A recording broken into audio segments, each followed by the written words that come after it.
Selamat pagi dan salam sejahtera kepada semua penonton yang bersama kita dalam forum ilmiah pada pagi ini. Saya Hazel Emmeline Anak Kennedy, moderator anda pada pagi ini. Di sebelah kiri saya pula adalah ahli-ahli barisan panel kita. Yang pertama, Saudara Joshua. Yang kedua, Saudara Syariwin. Yang ketiga, Saudari Ung Kiping. Dan yang terakhir, Saudari Melina. Topik kita sangat relevan dan mencabar. Lagi-lagi, pemikiran moral dalam konteks pendidikan iaitu mengenai isu seks bebas dalam kalangan remaja. Maafkan saya sebentar. Isu seks bebas bukan lagi satu asing dalam masyarakat. Malah, ia semakin menular terutamanya dalam kalangan pelajar sekolah dan remaja. Media sosial seperti Instagram, TikTok dan Facebook malah pengaruh rakan sebaya dan kekurangan pendidikan moral menjadi antara punca utama daripada seks bebas ini terus berlaku sehingga pada hari ini. Forum ini akan mengupas isu melalui 4 aliran pemikiran moral iaitu naturalist, emotivist, intuitionist dan rationalist. Setiap ahli panel akan menjelaskan bagaimana aliran ini dapat diaplikasikan dalam konteks pendidikan dan profesion keguruan serta mencadangkan nilai murni untuk mengatasi isu yang berkaitan dengan seks bebas itu nanti. Baiklah, tanpa melengahkan masa, maafkan saya, mari kita mulakan dengan ahli panel yang pertama yang akan mengupas isu tentang perspektif pemikiran moral daripada segi nasionalis. Silakan. Terima kasih saudari moderator. Sebelum saya mulakan tentang naturalist, saya ingin membahaskan sedikit tentang isu seks bebas ini. Seperti apa yang moderator bagi tahu tadi, isu seks bebas ni sangat popular dalam kalangan remaja pada masa kini. Walaupun kebanyakan mereka mempunyai ilmu bahawa itu adalah salah, perlakuan ini turut dilakukan. Dari sudut pemikiran moral naturalis, sesuatu tindakan moral dianggap betul atau salah berdasarkan hukum alam dan realiti kehidupan manusia. Moral bukan sesuatu yang abstrak, tetapi sesuatu yang dilihat melalui kesan tindakan dalam dunia sebenar. Moral ini bukan sesuatu yang hanya dibaca dalam buku, tetapi sesuatu yang perlu dipraktikkan dalam setiap saat kita di muka bumi ini. Sekarang, dalam konteks isu seks bebas, pendekatan naturalis menilai perbuatan ini sebagai bertentangan dengan fitrah semula jadi manusia. Alam sendiri menunjukkan bahawa setiap hubungan antara jantina mempunyai tujuan. Dan tujuan ini perlulah diikuti, contohnya pembiakan dan kesinambungan kesinambungan generasi yang teratur. Apabila hubungan ini disalahgunakan tanpa nilai moral terutamanya, akibatnya adalah pelbagai masalah yang akan timbul pada masa yang akan datang. Sebagai contoh, kehamilan luar nikah, penyakit kelamin dan trauma emosi. Dalam pendidikan, guru boleh menerapkan pemikiran naturalis melalui pelbagai cara. Antaranya adalah pendidikan berasaskan pengalaman dan nilai kehidupan sebenar. Untuk setiap guru, mereka mempunyai satu pengalaman dalam hidup mereka yang berlainan. Dan dengan menceritakan atau mengajar pengalaman tersebut kepada para pelajar mereka akan memahami kenapa sesuatu itu salah dan sesuatu itu baik dan apa naturalisnya untuk seseorang. Contohnya dalam aktiviti life education atau pendidikan kesihatan reproduktif, murid bukan hanya diajar aspek biologi tetapi juga implikasi sosial dan psikologi yang wujud secara nyata dalam alam kehidupan manusia. Biologi itu adalah sekitar subjek sains, tetapi semasa mereka masuk ke dalam implikasi sosial dan psikologi, pelajar akan lebih memahami apakah tindakan atau akibat yang akan mereka alami jika mereka melakukan isu seks bebas ini. Bagi profesion keguruan, guru perlu menjadi model moral yang hidup secara harmoni dengan nilai alamiah. Guru menjadi seorang model kepada murid-murid, sebab guru adalah boleh diberitahu bahawa guru adalah ibu bapa kedua kepada para pelajar. Apa yang mereka melihat atau mendengar, mereka akan mematuhi. Dari segi itu, guru perlu menjadi seorang yang bermoral dan menjadi seorang yang akan tunjuk sebuah ajaran yang baik. Dengan ini, pelajar akan lebih memahami apakah tindakan yang moral dan apakah akibat kalau mereka mematuhinya dan tidak mematuhinya. Melalui pembelajaran berasaskan nilai kehidupan, value-based learning, pelajar memahami bahawa tindakan moral bukan hanya betul di atas kertas, tetapi betul kerana ia selaras dengan keseimbangan alam dan fitrah manusia. Sebagai contoh, seorang yang mempunyai dalam perasaannya sebagai dia suka untuk melakukan seks bebas, tetapi dengan pengajaran yang baik daripada cikgu dan rakan-rakan sebaya juga, dia akan memahami bahawa ia adalah sesuatu yang salah dari segi naturalis dan dari segi moral. Ini akan menjadikan dia lebih berilmu dan tidak melakukan isu ini pada masa yang akan datang atau sebelum dia melakukannya. Ya, terima kasih. Terima kasih atas penjelasan yang sangat menarik itu sebentar tadi. Jelaslah bahawa moral naturalism menekankan keseimbangan antara manusia dan fitrah semula jadi. Kini, mari kita dengarkan daripada ahli panel kedua yang akan mengupas isu ini dari sudut pemikiran emotivis. Silakan saudara. Terima kasih saudari moderator. Pemikiran moral emotivis berpandangan bahawa nilai moral lahir daripada emosi dan perasaan manusia, bukan daripada fakta atau hukum mutlak.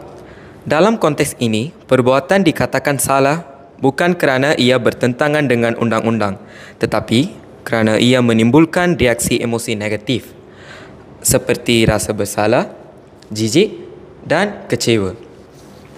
Isu seks bebas ini menunjukkan bagaimana remaja sering membuat keputusan moral berdasarkan perasaan sementara, seperti rasa sayang, ingin mencuba atau tekanan emosi.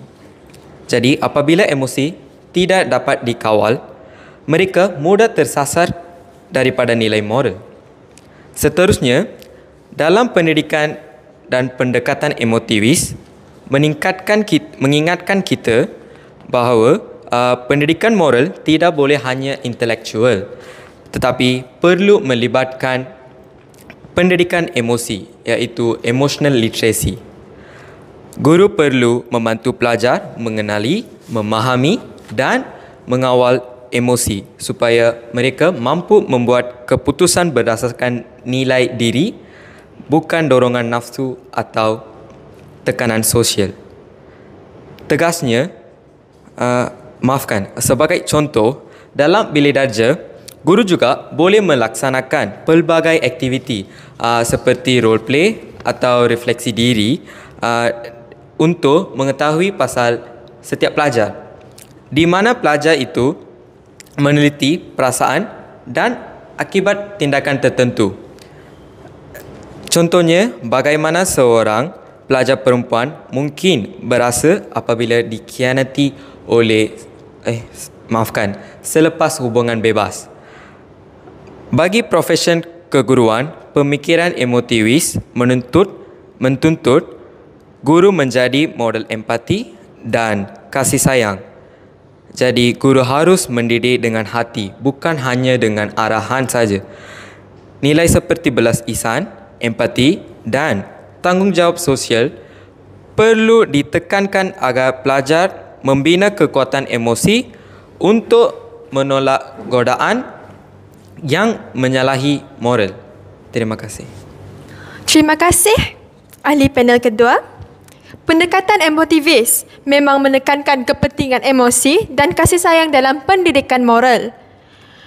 Jadi, Seterusnya, kita akan dengarkan pandangan daripada ahli panel yang ketiga, iaitu Saudari Ung Kiping tentang pemikiran moral dari segi aspek pemikiran moral intuisionis. Terima kasih moderator.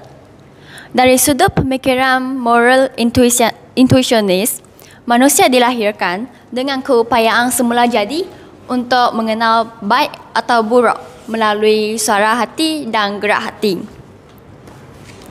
Intuitionist moral bukan sekadar perasaan tetapi kesedaran batin yang membantu manusia ke arah yang baik. Individu dipercayai mempunyai lampu dalam hati. Lampu dalam diri di mana ia memberi isyarat kepada kita apabila kita hampir membuat salah. Seks bebas dianggap salah bukan semata-mata kerana undang-undang dan agama yang melarangnya, tetapi suara hati manusia yang menolaknya. Sebagai contoh, seorang remaja walaupun tidak pernah menerima pendidikan agama moral, naluri moral yang mengedari bahawa maruah perlu dijaga dan hubungan seks tidak boleh dilakukan sewenang-wenangnya. Namun, dalam realiti hari ini, suara hati kita semakin kabur. Hal ini disebabkan pengaruh media sosial dan budaya yang menganggap hubungan seks bebas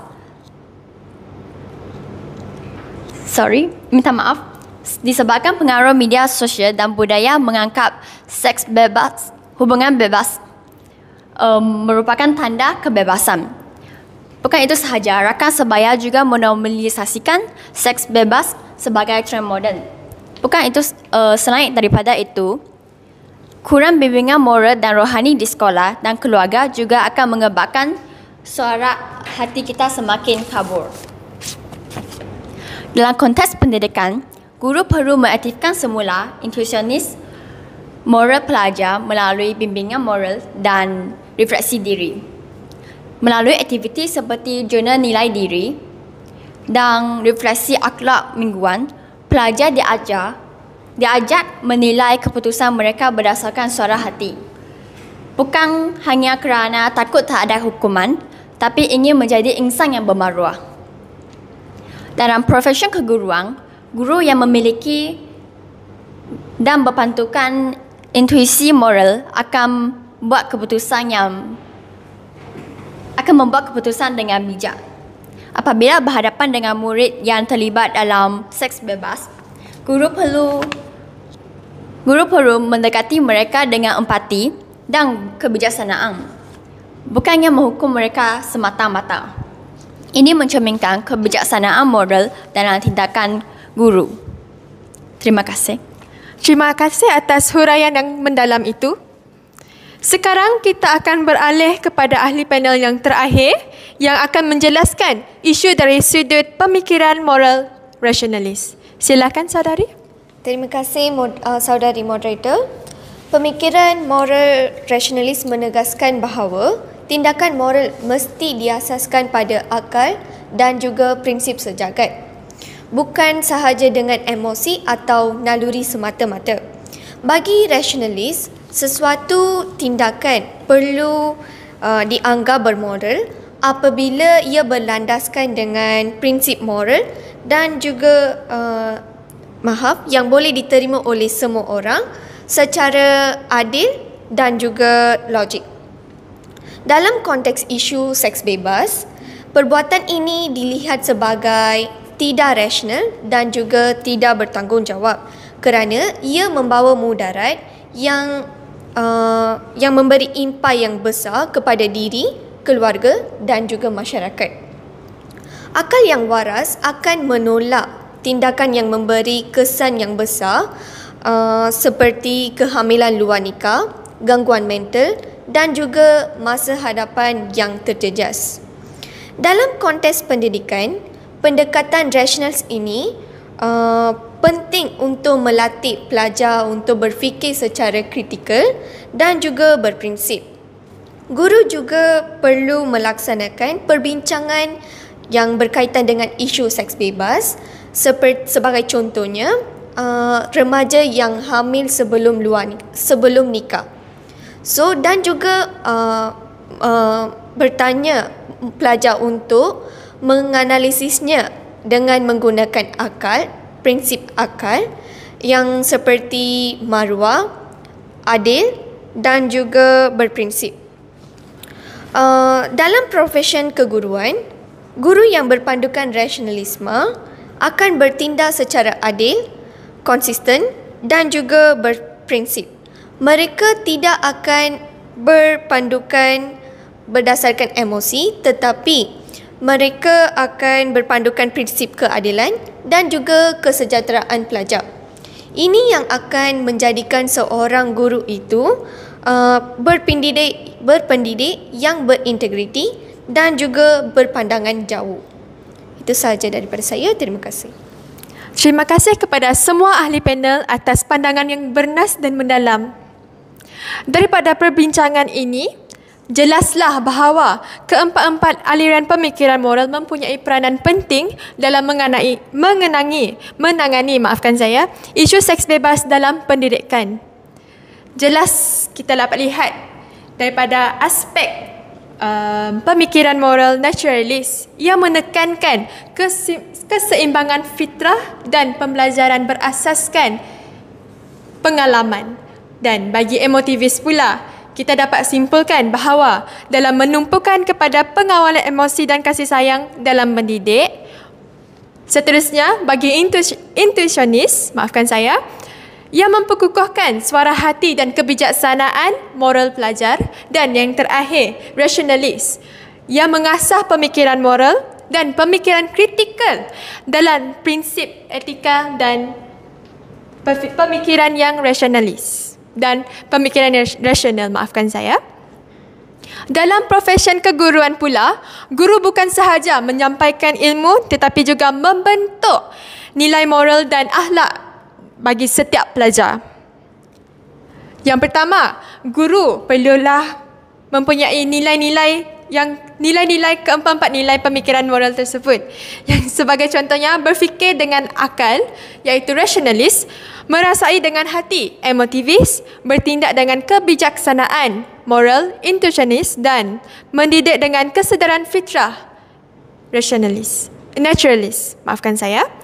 Dengan itu, kita dapat melahirkan generasi pelajar yang bukan sahaja cerdik akademik, malah juga bermoral, berprinsip dan berakhlak tinggi bagi membentuk masyarakat yang berkualiti pada hari ini. Sekian sahaja daripada kami. Terima kasih atas perhatian semua. Semoga forum ini memberi manfaat dan menjadi panduan untuk membina pendidikan yang lebih beretika dan berperi kemanusiaan. Sekian sahaja daripada kami. Terima kasih.